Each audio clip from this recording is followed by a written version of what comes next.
Hello and welcome back to the channel. Today we've got 11 more infinite or instant win combos with Duskmourn. Let's jump right into it with our first combo using the Mind Skinner, which is a 3 mana triple blue legendary enchantment nightmare creature. It's a 10/1 and it says it can't be blocked, and if a source you control would deal damage to opponent, prevent the damage, and each opponent mills that many cards. So that's supposed to be kind of a drawback, and that is a big drawback that you're just milling the cards instead of actually doing the damage to the opponent.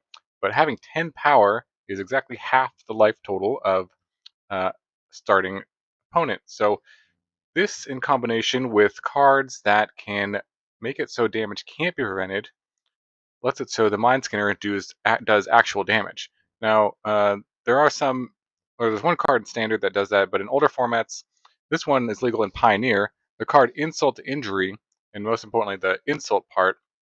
This is a card that is 3 mana for sorcery, red, and it says damage can't be prevented. So what you want with the Mind Skinner to negate that second ability, and if a source you control would deal damage this turn, it deals double that damage. How perfect with the 10 damage that it does. So essentially, if you have Mind Skinner on turn 3 and you play Insult on turn 4, you can swing, can't be blocked for 20 damage, and potentially just win the game. So kind of a Splinter Twin situation going on here. They certainly get a turn to react and kind of know what's going on. This guy has 1 toughness, so it kind of dies to like lots and lots of removal spells. So I don't know if it's as nearly as good as 200 Splin, but kind of interesting that there really is this a 2-card, 20 damage, can't be blocked kind of combo. So I think this combo actually has some constructed potential, but we'll have to see. I mean, the mana is also kind of a little challenging with this guy, but certainly doable. And there are other cards besides Insult Injury that work well with the Mind Scanner that say damage can't be prevented. So maybe there's some sort of blue-red deck in Pioneer that could use this 20 damage combo.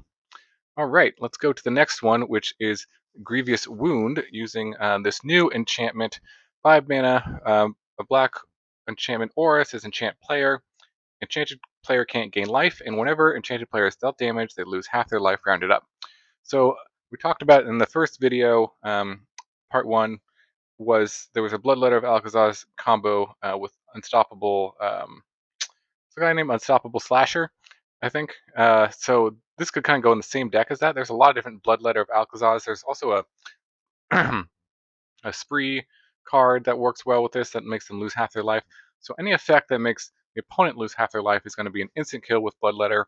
And so Grievous Wound is another one of these new effects that we have. If you played Bloodletter on turn 4, or say you even ramped on turn 2 and played this on turn 3, and then the next turn you played Grievous Wound on your opponent, you attack with the Bloodletter and hit them for 2, they would lose 2 and then half their life and then double that, and then that would be an instant kill. So no matter what life total they're at, this would be an instant kill. And both these cards are, again, decent on their own.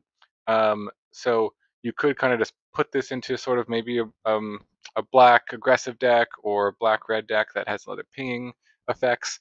So I think this has a chance of maybe seeing some play in Standard, being that the cards are decently powerful on their own and together have this instant kill. Also, if you have both of these, if you have any effect that does any amount of damage, even like a land that does damage to your opponent, that would be an instant kill too. So you don't necessarily have to attack for this to be an instant kill if you have some other pinging effect. So definitely an interesting card, and there are other ways to like search out the Bloodletter too. So maybe there's some redundancy there.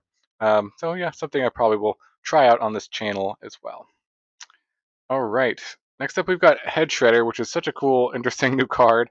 4 mana for a green artifact vehicle. It's a 5/5, and it says when it attacks, you can mill 2 cards. And most importantly, it says whenever 1 or more land cards are put into the graveyard from library, put them onto the battlefield tapped. And it has crew for 1. So what an interesting and unique effect. I don't think this has been printed on any other card. Works really well with things that mill yourself, obviously, and especially well with Hedron Crab, because Hedron Crab, if you don't know what this is, sort of a very old card, but legal in Modern, and it's a 1 mana 0/2 with landfall. Whenever land enters the battlefield, target player puts the top 3 cards of his or her library into her is her graveyard. So you mill yourself or someone else for 3. Now you kind of have to build your deck in a certain way. I think something around 40 lands or so in your deck to make this an instant kind of kill where you just mill yourself and you mill your opponent out. So the way this works is if you have um, the Head Shredder and the Hedron Crab both out and you play a land, or if you mill a land as well, that would work. Because then if you mill a land, it comes into play right away. But any land that comes into play will trigger the Hedron Crab, target yourself, you'll mill 3. Any lands, it'll probably be 1 or 2 lands that you milled from that will come back into play, and that will trigger the Hedron Crab again 1 or 2 times. You get 1 or 2 triggers, right? Target yourself again, mill 6, potentially 3 or 6. However many lands are there, could be like 4 lands or something. And then all 4 of those will trigger the Hedron Crab, so you just get a ton of landfall triggers. You mill your entire deck, essentially. Now you're going to have extra triggers, Hedron Crab triggers, if you have about 40 lands in your deck, right? So with all those extra triggers, once you've milled yourself out completely, you target your opponent with the Hedron Crab triggers, mill them out completely. So a pretty cool kind of 2-card combo. You know, easy to kill the crab. It only has 2 toughness, dies to lots of removal, but um, you know, any sort of 2-card combo that only costs 1 mana and the other one is 4 mana is pretty cheap. I think it has some potential to see play in older formats where it's legal. So you know, and the cards kind of work. They're okay on their own. You could maybe have some other self mill strategy in here so that when you play the head shredder, excuse me, on turn 4, you could just mill yourself right away, and then kind of start the combo right there, and so your opponent wouldn't have like a turn to react to the combo as well. So definitely powerful stuff.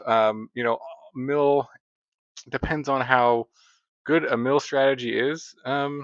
In modern, if Emrakul is a very popular card, it's not very good. You kind of have to run extra cards like exile the Emrakul.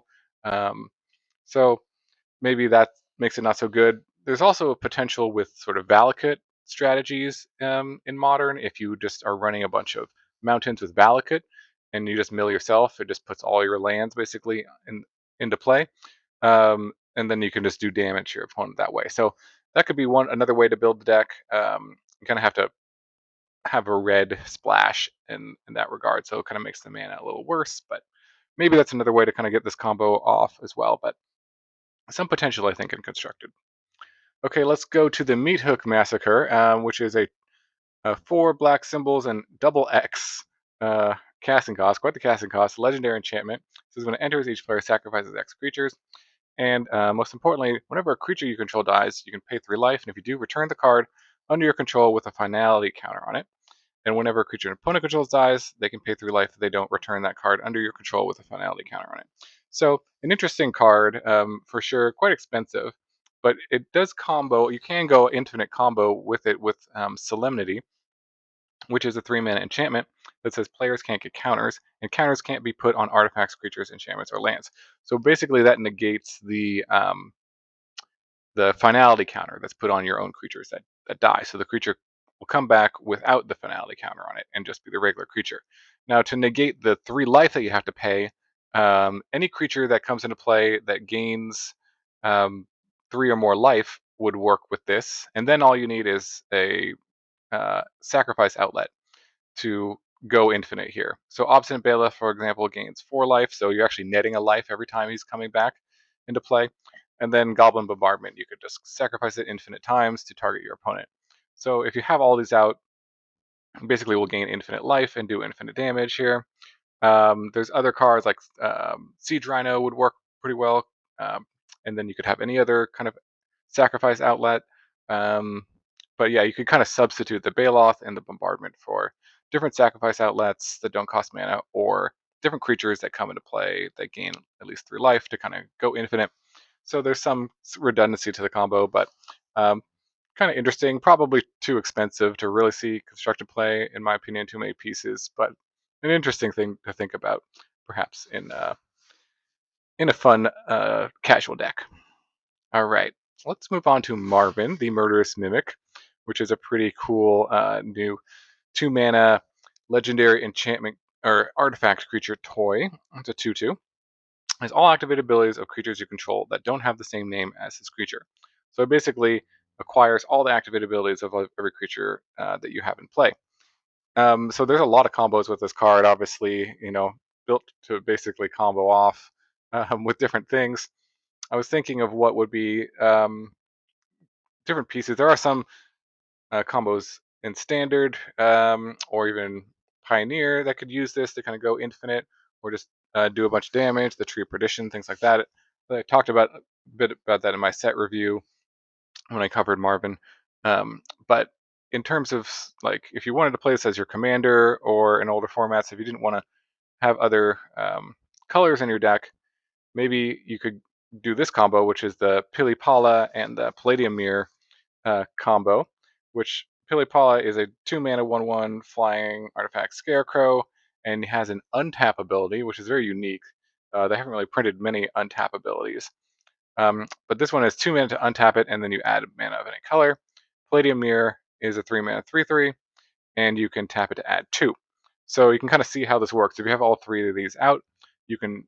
Marvin has both of their activated abilities. You can tap the Marvin for 2 mana, use the 2 mana to untap it using Pilipala's ability, add a mana to your mana pool, and then tap it for 2, untap it, add a mana, and just keep going infinite for infinite colored mana of any type. So and then fireball your opponent, whatever you want to do to use infinite mana to win the game. There's a lot of giant artifacts, or you could cast Emrakul or a giant Eldrazi at that point, or whatever you want. So um, definitely an interesting combo. All the pieces are pretty cheap, so um, could get the combo off. And the interesting thing about Marvin too is that you can play him on turn 2, and then if you say on turn 5 you play both of them at the same time, it kind of like gives it haste because he just acquires the ability.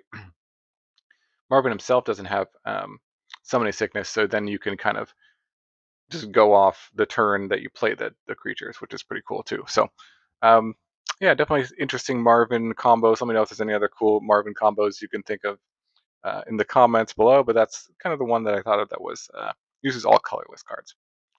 All right, next up we've got the Enduring Tenacity, which is a 4-mana black enchantment Snake Glimmer, and it's one of the Tenacity.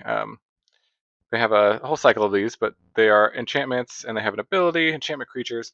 This one has whenever you gain life, target opponent loses that much life, and then if it dies, if it's a creature, you're going to turn it to the battlefield as an enchantment, not as a creature, basically. So this goes infinite with Exquisite Blood. So there's a lot of different combos with Exquisite Blood. Anything that says that whenever you gain life, the opponent loses some amount of life.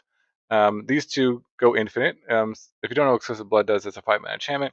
Whenever opponent loses life, you gain that much life, and then you can see that in turn, Tenacity says whenever you gain that much life, the opponent loses that much life, so they kind of continue to trigger each other infinitely back and forth until you gain that much life. You basically gain infinite life, but your opponent will lose infinite life.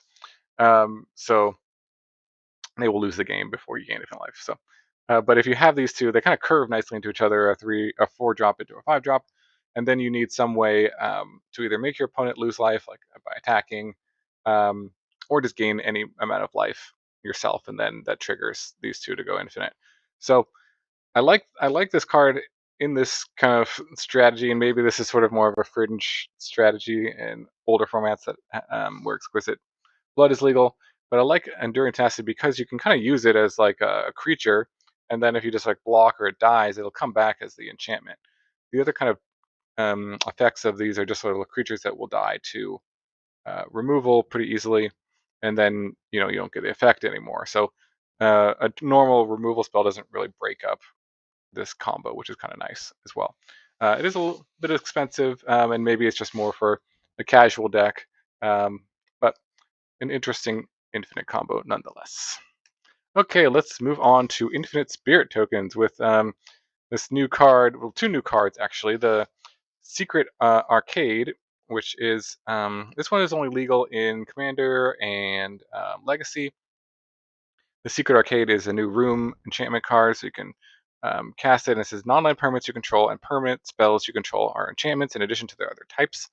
And the Dusty Parlor is the right side. Not really using that, but kind of bonus on this card. It says whenever you cast an enchantment spell, put a number of +1/+1 counters equal to that spell's mana value on up to one target creature. So it works well with Ghostly Dancers, which if you don't know what that does, is a new card from Duskmourn as well. Duskmourn is in the regular set, but it is a 5 mana flying 2/5 spirit, and it says when it enters, return an enchantment card from your graveyard to your hand, which is kind of nice if maybe this was discarded or in your graveyard somehow. You could return the Secret Arcade. But it also says you can unlock a locked door. So if you played the Dusty Parlor out early, the right side of it, and then you played the Ghostly Dancer, it would then unlock the left side, the Secret Arcade, right? So the Ghostly Dancer also says whenever an enchantment you control enters and whenever you fully unlock a room, you create a 3/1 white spirit creature token with flying. So you could do that on 3 of the Dusty Parlor and then play this on 5, and then unlock the Secret Arcade, which would trigger the Eerie, right? And then you get the Spirit token. However, now the Spirit token is an enchantment, right? Because of the Secret Arcade being unlocked. So it will trigger the Eerie, and then that will trigger another Spirit to come into play. It will be an enchantment, and then it'll trigger the Eerie, and you just go infinite. You make infinite Spirit tokens. This is sort of, I believe, like an unbounded loop. So you need to have some way to break this up, a way to remove either parts of this or something you need to like sacrifice a creature or an effect that when a creature comes into play, it does damage to an opponent, something like that. It's very similar. In my last Infinite Infinite combo videos, I talked about the Gremlin Tamers and the Enchanted Evening combo with Goblin Bombardment as an option to sacrifice. So it's basically the same combo here. So you can have some redundancy if you were going to build, I don't know, a legacy deck. Maybe it's more casual as legacy deck, but if you're doing Commander as well, you could have some redundancy with Gremlin Tamer, which does similar to the Ghostly Dancer, has a eerie ability that creates a token. And Enchanted Evening is essentially the same as the Secret Arcade. So that's kind of some interesting redundancy pieces, but you do need some way to break up the combo with sacrifice outlet like the Goblin Bombardment or any other sacrifice outlet you can think of. But that one is just an easy one that could do damage to your opponent. So that is the Infinite Spirit Token combo. Let's go to the next one here. Come Back Wrong, which is a new sorcery from Duskmourn, a 3-mana black sorcery. Destroy target creature. If a creature card is put into a graveyard this way, return to the battlefield under your control. Sacrifice it at the beginning of next end step. So this is a kind of interesting removal spell that kind of steals your opponent's cards or creatures for a moment, but you can also target your own creatures to kind of get them like almost a way of blinking them. They go to the graveyard and then they come back. So you can take advantage of this with Dualcaster Mage. I believe this is legal in Historic on Arena and older formats like Legacy. So if you have Come Back Wrong and Dualcaster Mage, you need 6 mana to do this. You can get Infinite Death and ETB triggers going. And using a card like Blood Artist or anything, there's lots of different cards that when something dies, you get an ability, or when a creature comes into play, you get an ability. Blood Artist is nice because it is on color here and just is a good card on its own. So if you have Come Back Wrong and Dualcaster Mage both in your hand, 6 mana available to start this combo. Target one of your opponent's creatures or one of your own creatures with Come Back Wrong. It doesn't really matter. As long as it's on the stack, you hold priority. Then you cast the Dualcaster Mage, right? It comes into play. You target the Come Back Wrong. It'll create a copy of it. You can choose new targets for it. And you target the Dualcaster Mage. And so the copy will resolve. It'll destroy the Dualcaster Mage. It'll come back into play. And then you can target the original Come Back Wrong again and create a copy of it. The copy can target the Dualcaster Mage. It kills the Dualcaster Mage. It comes back. Target. So you're doing all this with the original one on the stack, and you're copying it basically infinite times. And by doing that, you are creating infinite death triggers and infinite come into play ability triggers. So again, you need some sort of payoff for this, like a Blood Artist, for example. But there's lots of different effects that you could use for this as well. And kind of the cards are decent on their own. So maybe this is somewhat somewhat potential for constructed. It does require 6 mana to kind of set up, but something interesting to think about nonetheless. All right, next up we've got a very simple one. I like this combo quite a bit. The Twitching Doll, which is this very creepy new spider toy doll made of spiders.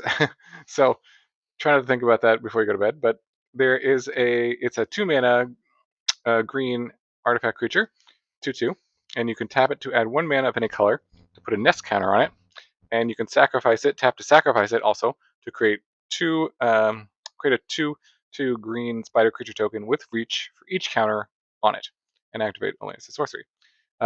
So if you find a way to infinitely untap the Twitching Doll, then you can essentially put infinite nest counters on it and make infinite green spider tokens. So the card that works extremely well with this is Freed from the Real.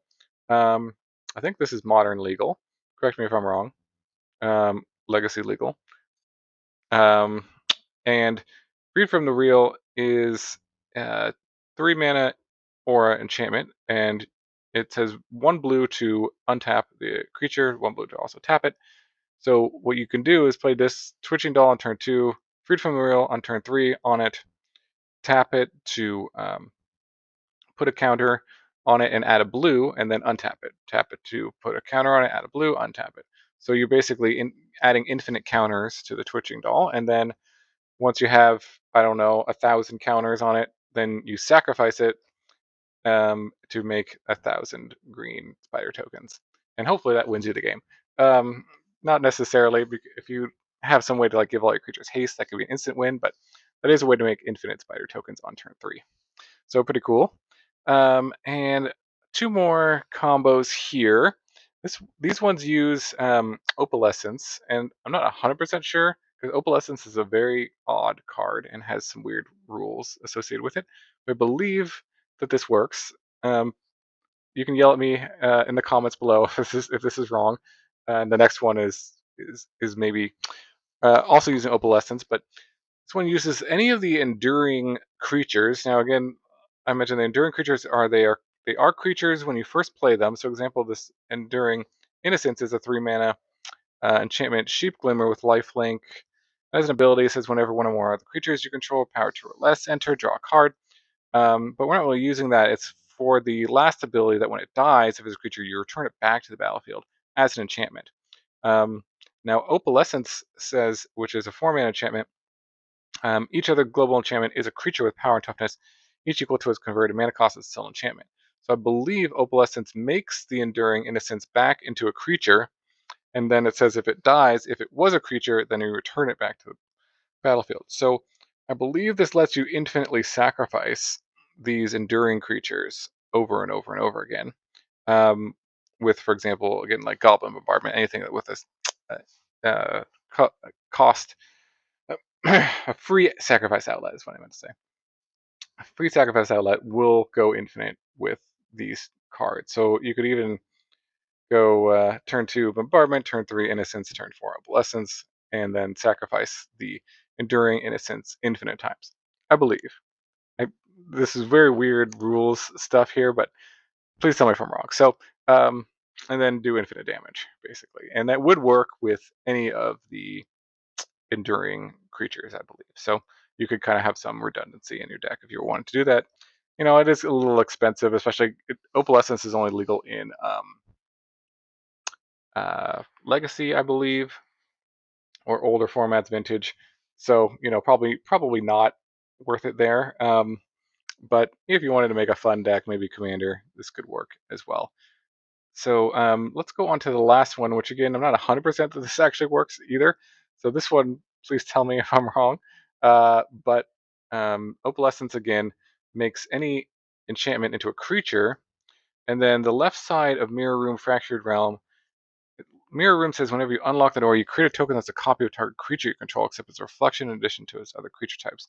So if you had Opalescence out, this is what I'm thinking anyways, and you play the Mirror Room, it would be itself a 3/3 creature, I believe, and then you could target it with its own ability, because it doesn't say another on there. You can target it with its own ability, then it would, when you make a copy of it, I believe it comes into play and would trigger again.